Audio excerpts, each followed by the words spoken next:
10장 1절부터 8절까지 말씀입니다. 오늘 대제사장 그리고 서기관 그리고 장로들 이 트리오가 예수님께 아예 작정을 하고 질문을 합니다. 어떤 정황이냐면 가르치시고 복음을 전할 때 질문의 내용은 무엇이었을까요? 당신 무슨 권위로 이렇게 일을 하느냐? 그리고 이 권위가 어디서부터 왔느냐라는 거예요. 예수님의 대답은 무엇이었을까요? 우리는 정답이 알죠. 정답은 뭘까요? 하늘로부터 온 겁니다. 하나님께로부터 온 거예요. 그 질문에 대한 대답이 명확함에도 불구하고 대답하지 않으십니다. 지금 이제 예루살렘의 여정 이제 얼마 남지 않았습니다. 예수님께서 이제 십자가에 달려 돌아가시기까지 얼마 남지 않았어요. 이제는 굳이 감출 필요도 없는 거예요. 그런데 어디로부터 왔느냐는 질문에 대답이 너무 명확한데 오늘 답변하지 않으십니다. 그 부분을 우리가 좀 두려워요. 왜냐하면 이 권위가 하나님께로부터 왔다는 걸 우리가 너무나도 잘 알고 있습니다. 물론 그것들을 통해서도 우리가 충분히 묵상할 수 있지만 이 사람들의 질문에 그 딱 모호하게 남겨두고 끝난단 말이죠. 그래서 그 과정들 예수님께서 왜 그렇게 말씀을 하셨고 그런 식으로 접근해 가셨는지 한번 좀 저희가 좀 확인을 하도록 하겠습니다. 자, 2절 한번 볼까요? 이런 일이라고 되어 있죠. 어떤 일? 이런 일을 어떻게 하느냐? 무슨 권위로? 그리고 이 권위를 준 이가 누구냐? 근데 이런 일은 아마 1절에 나오는 가르치시며 복음을 전하는 내용이고요. 그것은 단순히 최근에만 일어난 일이 아닙니다. 예수님의 공생의 기간 동안에 너무나도 확연하게 보였던 예수님의 중요한 사역 중에 하나였고요. 근데 최근에 어떤 일이 벌어졌냐면 그 성전 청결 사건이 벌어졌죠. 아마 그것도 포함된 통합적인 예수님의 그 모든 사역들을 이야기할 겁니다. 어디서부터 누구에게 이런 권위를 받았느냐? 근데 예수님 질문하십니다. 나도 한 말을 너희에게 물으리니 내게 한번 먼저 답해봐라 라고 합니다. 요한의 침례가 하늘로부터냐 사람으로부터냐? 이렇게 물어보는 거예요. 바리새인들 그리고 서기관들 장로들 어떻게 대답을 해야 될까요?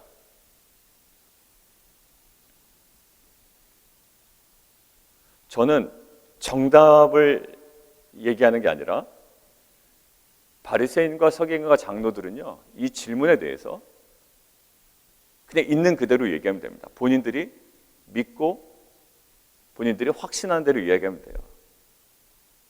자, 근데 이들 보십시오. 오늘 주목해야 되는 게 5절과 6절이에요. 어느 쪽에 둬도 서지 못합니다. 제가 그래서 아까 예배 전에 말씀 나누기 전에 기도했던 이 모호성이에요. 이들의 모호성은 어디서부터 비롯되었을까요? 간단한 거예요. 너 기도할래 안 할래? 우리가 아주 일상생활에서 느끼는 거예요. 할 거야 안 할 거야? 하기도 뭐하고 안 하기도 뭐하고. 금식할래? 하기도 뭐하고 안 하기도 뭐하고. 주일 예배는 빠지지 않을 거야? 그렇게 하기도 하고 또 안 될 것 같기도 하고. 너무 단편적인 예지만 우리는 거기서도 애매한 스탠스, 모호성이 여전히 남아있거든요. 하나님께서 말씀하시면 따라갈 거야? 라고 누가 탁 물어봅니다. 이거 정말로 갈 거야? 라고 물어보면 글쎄, 좀 한번 생각해보고. 여러분들, 우리 안에는 수많은 모호성을 우리가 내포하며 살아가고 있습니다. 이게 단순히 바리새인과 대제사장과 서기관과 장로들만의 문제가 아니라 이 모호성은 누구에게나 있어요. 정말 눈 부릅뜨고 누구 앞에 가서 정말로 할 겁니까? 정말로 맞다라는 확신이 하면 갈 겁니까? 라고 물어보면 주춤하는 게 우리의 모습이에요. 자, 이들의 모호성이 어디서부터 비롯되는지 무엇인지 한번 볼게요. 5절. 그들이 의논합니다. 자, 예수님께서 모호하게 답변 안 하신 것과 이들이 모호하게 답변하지 않은 내용이 좀 결이 달라요. 뭘까요? 그냥 얘기하면 되잖아요. 하나님께로부터 왔다, 하늘로부터 왔다. 아니다, 사람으로부터 왔다. 근데 사실 그 어느 것 하나 이들에게 명확하지 않은 겁니다. 자, 5절이에요. 그들이 서로 의논하여 이르되 만일 하늘로부터라 하면, 이렇게 사람들이 얘기할 거란 말이에요. 어찌하여 그를 믿지 아니하였느냐. 예수님께서 분명히 이렇게 들어오실 게 뻔하단 말이에요. 자, 누가복음 7장 30절, 여러분들 가지고 계시지 않지만 저는 이제 1월 큐티 책을 가지고 왔는데 1월 26일 본문에 있습니다. 그냥 메모해 두시고 나중에 한번 보세요. 누가복음 7장 30절에 그때도 한번 주목했습니다, 우리가. 30절, 바리새인과 율법교사는 요한의 침례를 받았다 안 받았다? 받지 않았다. 그래서 그들 자신을 위한 하나님의 뜻을 저버렸다라는 거예요. 근데 그 위에 29절에 뭐라 나와 있냐면 모든 백성과 세리들은 이미 요한의 침례를 받은지라 이 말씀을 듣고 그들이 뭐라 그러면 하나님을 의롭다 합니다. 모든 백성은 요한의 침례를 받는 거예요. 거기서 뭐라고 딱 나타나요? 모든 백성들이 요한의 침례를 받았습니다. 그것은 무엇을 의미할까요? 하늘로부터 온 선지자임을 그들은 확신 가운데 그 행동을 한 거예요. 맞다. 자, 그런데 바리새인들, 율법 교사들은 그의 침례를 받지 아니하여 그들 자신을 위한 하나님의 뜻을 저버렸다라고 되어 있어요. 그러니까 만약에 하늘로부터다라고 이 대제사장들과 서기관과 장로들이 이야기한다면 아마 그렇게 얘기해요. 어찌하여 그를 믿지 아니하였느냐? 왜 요한의 침례를 받지 아니하였느냐? 라고 분명히 예수님 말씀하실 거란 말이에요. 자, 그러면 6절 보십시오. 만일 사람으로부터다. 그래서 받지 않았으면 그냥 그렇게 얘기하면 됩니다. 사람으로부터 났기 때문에 우리가 받지 않았다라고 이야기하면 되잖아요. 자, 그런데 또 그렇게는 얘기는 못합니다. 왜 그럴까요? 모든 백성이 요한의 침례를 받았다라고 되어 있죠. 그것은 무엇을 반증한다? 백성이 요한을 선지자로 인정하기 때문에. 거의 모든 백성이. 그러니까 모든 백성이 요한을 참된 선지자로 인정하는데 그걸 뭐라고요? 완전 격화시키는 거 아닙니까? 폄하하는 거 아니에요? 사람으로부터 났다, 그거 하나님께서 주신 거 아니다, 이렇게 해버린 순간 많은 백성으로부터 원성을 듣습니다. 그리고요, 뭐라고 얘기해요? 그들이 다 우리를 돌로 칠 것이다. 왜냐하면 구약시대 때, 구약의 배경으로 보면 참된 선지자를 거짓 선지자로 여기면 그냥 야, 너 잘못한 거야 라고 그냥 끝나는 것이 아니라 어떻게? 그거에 대한 형벌이 이 정도였단 말이에요. 그러니까 또 그렇게는 얘기 못합니다. 왜 그럴까요? 이게 순전히 뭐냐면 뭐가 맞다라고 한다면 거기에 따라가면 되는데 지금 뭐가 다 결부되냐면 자기중심성이 딱 결부되어 있는 거예요. 내 특권, 내 기득권. 근데 그것 때문에 어느 것 하나 한쪽으로 갈 수가 없는 거예요. 이쪽으로 가자니 내 기득권은 여전히 내가 유지할 수 있으나 사람들로부터 이거 원성을 듣게 됐고 돌에 맞아 죽을 것처럼 생각이 들고 또 그렇게 가자니 그런 거 같거든. 사실 침례 요한 보니까 사실 부정할 수 없었을 겁니다. 그런데 그러자니 여전히 내 특권과 기득권에 불안불안한. 그러니까 결국 모호성은 어디서 나오냐면 자기중심성에서 나오는 거예요. 여러분들 맞다면 가야죠. 여러분들 왜 우리가 못 가죠? 맞다고 생각이 들었을 거예요, 이 사람들도. 그런데 왜 못 가냐면 내가 싫으니까 그래. 내가 싫으니까. 내가 불편하니까. 그거 맞다면 가야죠. 그런데 내가 힘드니까. 그러니까 다 이 모호성이 사실 몰라서 못 가는 게 아니라 알아도 자기중심성, 내 자아를 꽉 잡고 있으면 자연스럽게 나의 외형적인 모습에서, 나의 판단에서, 나의 결정에서 그 모호성이 나옵니다. 여러분들 물불을 안 가린다라고 그러잖아요. 물불을 안 가리는 사람들은 최소한 뭐는 없냐면 모호성은 없어요. 내가 기독교를 오래 믿었는데 교회를 다녔는데 뭐 자꾸 이런 소리를 안 하죠. 왜냐하면 진짜 물불 안 가리는 사람은 너무 과격하긴 하지만 그 모호성 자체는 없습니다. 맞냐? 그럼 내가 가야지. 근데 지금 뭘까요? 생각이 너무 많아. 내 안에 내가 너무 많아. 신학이라는 게 나한테 또 도움이 안 돼. 막 뭐 신학을 생각하긴 하는데 그 도움이 안 돼. 내 안에 내가 너무 많고, 내가 생각하는 게 많고, 내가 잡고 싶은 것도 많고, 내가 누리고 싶은 것도 많고, 또 내가 견지하고 싶은 것도 많고, 그러나 내가 잃고 싶지 않은 것도 많고, 사람들에게는 또 인정은 받아야 되겠고, 여러 가지 많은 것들이 결부되는 거예요. 다 뭘까? 나의 중심성이 결국은 내 신앙의 모호성으로 끌고 가버린 거예요. 여러분들, 저는 이 사람들한테 만약에 있다면 정말 물어볼 겁니다. 당신 정말 모릅니까? 정말 모르겠습니까? 라고 물어볼까? 아니요. 어느 정도 느낌은 왔을 거예요. 아, 이게 맞다. 그러면서도 못 가고 있는 거예요. 여러분들, 이거는요, 종말론적 도래로서 매우 중요한 질문이었어요. 왜냐하면 침례 요한이 와야 되고, 침례 요한의 사역이 있고 나서야 예수님께서 이어지고, 이것이 마지막에 예수님의 구속사적 성취로 이기 때문에 이거는 종말론적 도래로서 매우 중요한 사건이거든요. 그러니까 침례 요한은 단순히 한 사람에 대한 평가가 어떠냐라는 것이 아니라 하나님의 구속사에 대한 평가였다고요. 그러니까 우리 교회 사역이 이렇게 어느 정도 진행이 되고 뭔가 흐름이 있을 때 흐름을 어떻게 보느냐, 이 관점은 매우 중요한 거예요. 왜 그럴까요? 그것은 그냥 우리가 결정하는 대로 흘러가는 일이 아니라 하나님께서 교회 공동체를 통하여 일하신 하나님의 구속사이기 때문에 그거를 볼 수 있느냐 없느냐는 매우 중요한 것이거든요. 그래서 우리가 교회 성도로서, 정회원으로서, 우리가 사무처리할 때 들어올 수 있는 사람으로서 누구를 넣었죠? 텐트 사역에 참여하는 자, 그리고 큐티 나눈 방에 함께하는 자. 이것은 뭘까요?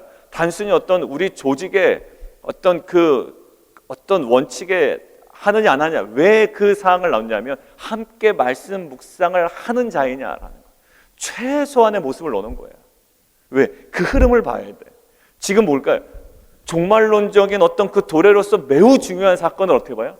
거기서도 머뭇거린다고. 이게 하늘로부터 왔는지, 땅으로부터 왔는지, 사람으로부터 왔는지, 이 모든 것들에 대한 모호성을 여전히 갖고 있습니다. 자, 그러니까 예수님께서 어떻게 얘기하실까요? 자, 7절. 그들의 모호성을 여지없이 드러내는 게 바로 7절이었습니다. 알지 못하노라.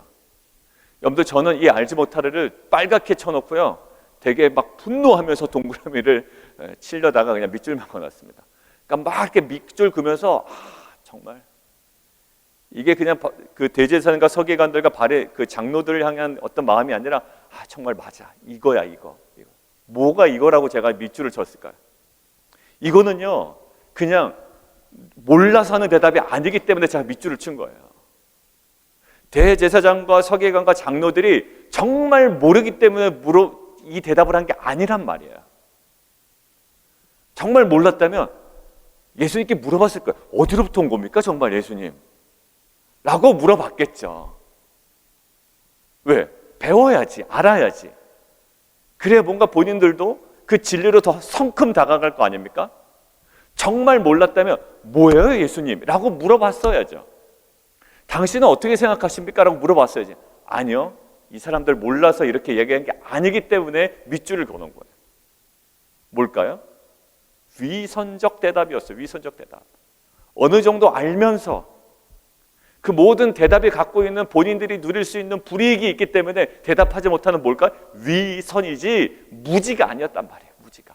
물론 영적 무지에서 나온 모호성이었고 거기서 나온 그 위선이었지만 결국 뭘까요?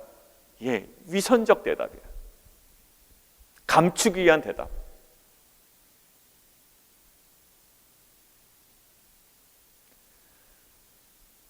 여러분들, 근데 예수님께서 이렇게 끝까지 위선적으로 이 대답을 안 하는 자에게 아무리 정답을 얘기해 줘봤자 어떨까요? 그래, 이것은 하늘로부터 온 거야, 나의 권위는 하늘로부터 온 거라는 정답을 얘기해봤자 이렇게 위선적인 자에게 어느 정도 침례 요한의 그 권위가 어디서부터 왔는지 느낌으로 아는 자, 확신까지 아니지만 어느 정도 알고 있는 자들이 대답도 제대로 못하는 이들에게 아무리 예수의 권위가 하늘로부터 왔다라는 정답을 얘기해줘도 그렇습니까? 우리가 따를게요. 이런 반응이 나오기는 만무하단 말이에요. 그러니까 예수님께 대답할 필요가 있겠습니까? 없죠. 한다 한들 무슨 그들에게 변화가 있겠어요? 알려준다 한들 무슨 변화가 있겠어요? 근데 이것을 묵상하는데 저에게 한 장면이 딱 떠오르더라고요. 우리 항상 이런 얘기 많이 하죠. 왜 하나님께서 나에게 응답을 안 하시지?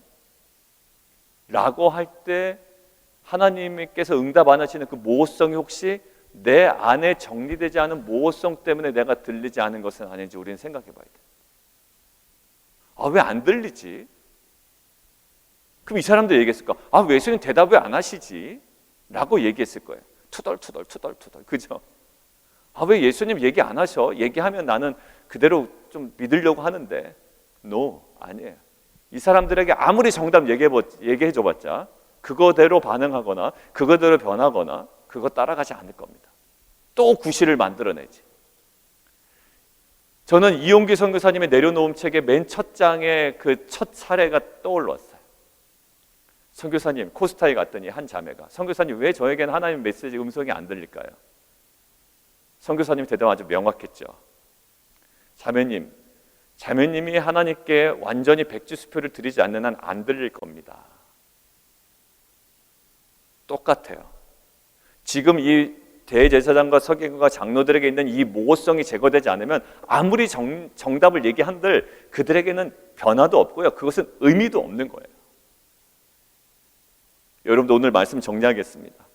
여러분들 알지 못하노라라고 얘기했던 이 사람들의 대답에 숨겨져 있는 정말 이 사악한 정말 100% 무지에서 나오는 것이 아니라 물론 영적 무지 상태입니다. 그러나 정말 자신이 모른다는 걸 시인하면서 나가는 것이 아니라 어느 정도 알면서도 모르는 척하고 있는 이 위선. 왜? 불이익당하기 싫고 내 특권 놓치고 싶지 않고 사람들로부터 불이익당하고 싶지 않고 내 특권 놓치고 싶지 않고 이 자기중심성에서 오는 이 모호성. 그런데 오늘 제가 마지막에 적용한 것은 이거예요. 여러분들 이 모호성이요. 결국 우리가 한 번은 깨야 되는 우리의 신앙의 모습이었던 거예요. 그러죠. 내가 나를 봐도 어떤 면은 신앙이 굉장히 좋은데 어떤 면에서는 고집스러운 부분이 있다고요. 대답 안 해. 모호한 상태로 남겨놔. 이 사람이 이 정도면 할 만한데 그 모호성을 깨지 못해요. 지금 뭘 얘기하는지 모르겠어요. 이걸 하자는 얘기인지 안 하자는 얘기인지 맞다는 얘기인지 아닌지 얘기인지 정말 거기에서 믿음으로 가겠다는 얘기인지 뭔지 뭘까요? 모호성이에요. 완전히 버리기에는 아쉽고 그렇다고는 지금 내가 하기는 싫고 여러 가지 일이 있을 수가 있죠. 우리 주변에 내 상황 가운데 여러분들 결국 이 하나님의 음성을 듣기 위해서 이용기 선교사님 그 자매에게 하나님께 완전히 백지수표를 드리지 않으면 하나님 음성이 들리지 않을 겁니다. 왜? 여전히 나는 한번 들어보고 결정할 거기 때문에 그 사람에게 알려줘봤자 상관없어요. 하나님께서 뭐라고 얘기하는지 한번 내가 들어보고 내가 결정하겠습니다 라고 팔짱 끼고 이렇게 있다면 하나님께서 그것들을 친절하게 얘기해 줄 의무감이 없어져 말이에요. 그 사람에게 아무리 얘기한들 곰곰이 생각하다가 안 할 거란 말이에요. 그것이 무슨 의미가 있겠냐고요. 누구에게? 하나님을 찾는 자에게 하나님께서 응답하신다는 것은 뭘까요? 찾는다라는 것은요 정말 100% 주권으로 인정하는 자에게는 하나님 분명히 얘기하시는 안심이 되고요. 알아요. 하나님께서는. 사랑하는 성도 여러분들, 우리 안에 깨야 되는 것이 있어요. 뭘까요? 모호성이에요. 이 모호성. 알면서도 대답하지 않은 모호성. 이것이 공동체적으로 도움이 되지만 나는 힘들죠. 나는 힘들지만 공동체적으로 도움이 되고 하나님 나라 확장에는 분명히 도움이 되는 걸 알면서도 하지 않으려는, 그리고 내가 대답하지 않으려는, 꿈쩍하지 않으려는 이 모호성. 이것이 깨지 않는데 재건이 정말 이루어질까라고 저에게 오늘 질문을 던지시는 거예요. 우리에게 있는 모호성이 뭘까요? 그리고 특별히 자기중심성에서 비롯된 이 모호성이 과연 무엇일까요? 이 모호성이 요소에서 어느 부분에서는 확실히 갑니다. 왜? 나의 유불리와 상관없는 것들은요 나의 모호성이 없을 여지가 많아요. 왜? 내가 그렇게 해도 나에게 별로 불리하거나 유리하지 않거든요. 그때는 아마 그 영역 가운데는 모호성이 없을 겁니다. 그런데 나에게 그 모호성이 탁 결부되는 지점이 있어요. 그것들이 깨지 않으면 그 영역에서의 하나님의 뜻, 다스림, 통치 결국 무엇과 연관될까요? 뜻과 다스림과 통치는 무엇과 연관됩니까? 하나님의 나라. 그러니까 그곳에 하나님의 나라를 경험할 수가 없는 거예요.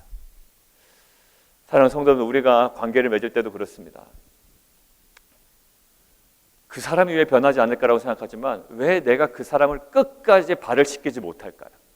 내가 갖고 있는, 내가 하고 싶지 않은 거잖아요. 모호성. 근데 주님은 그걸 원하시는데 아무리 들려준다 하는데 그거 계속 거부할 거란 말이에요. 안 됩니다. 저 인간 저런데 내가 어떻게 합니까? 뭐 여러 가지 이유로. 아마 오늘 정답을 알려줬어도 대제사장과 서기관과 바리새인 이 장로들은 끝까지 또 다른 이유를 만들어냈을 거예요. 우리 안에 해결되지 않은 이 모호성, 오늘 하나님께서 정리하기를 원하시는 거예요. 정말 모호성에 애매한 스탠스입니다. 요한계시록에 나와 있죠. 좀 차든지 좀 아니면 뜨겁든지 해야 되는데 어떻게 한다고요? 라오디게아 교회가 미지근한 거예요. 딱 이 상태입니다. 아예 막 이단도 아니에요, 이 사람들이. 그렇다고 그러니까 이쪽도 아니에요. 그러니까 할 수 있는 대답은 뭘까요? 예, 알지 못하노라. 정말 지긋지긋한 모호성이죠. 알지 못하노라. 얼마나 이 안에 죄성이 가득한 대답입니까? 그냥 몰라서 모르겠는데요? 이것도 아니에요. 알지 못하노라.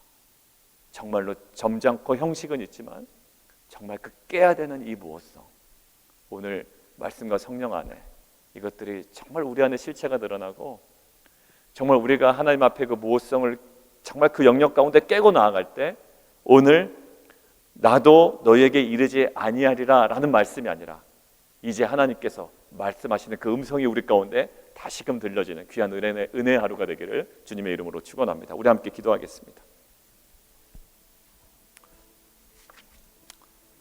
오늘 우리 안에 있는 그 모호성, 알지 못하노라 라고 대답하는 그 형식 가운데 있는 정말로 우리가 끊어야 되고 깨뜨려야 되는 그 모호성, 하나님 깨게 하시고 이제 내가 너에게 나도 이르지 아니하리라 라는 예수의 음성이 아니라 이제는 정말 친히 다시 주의 음성이 우리 가운데 들려지는 귀한 은혜가 있게 하여 주옵소서. 우리 함께 기도하며 나아가도록 하겠습니다.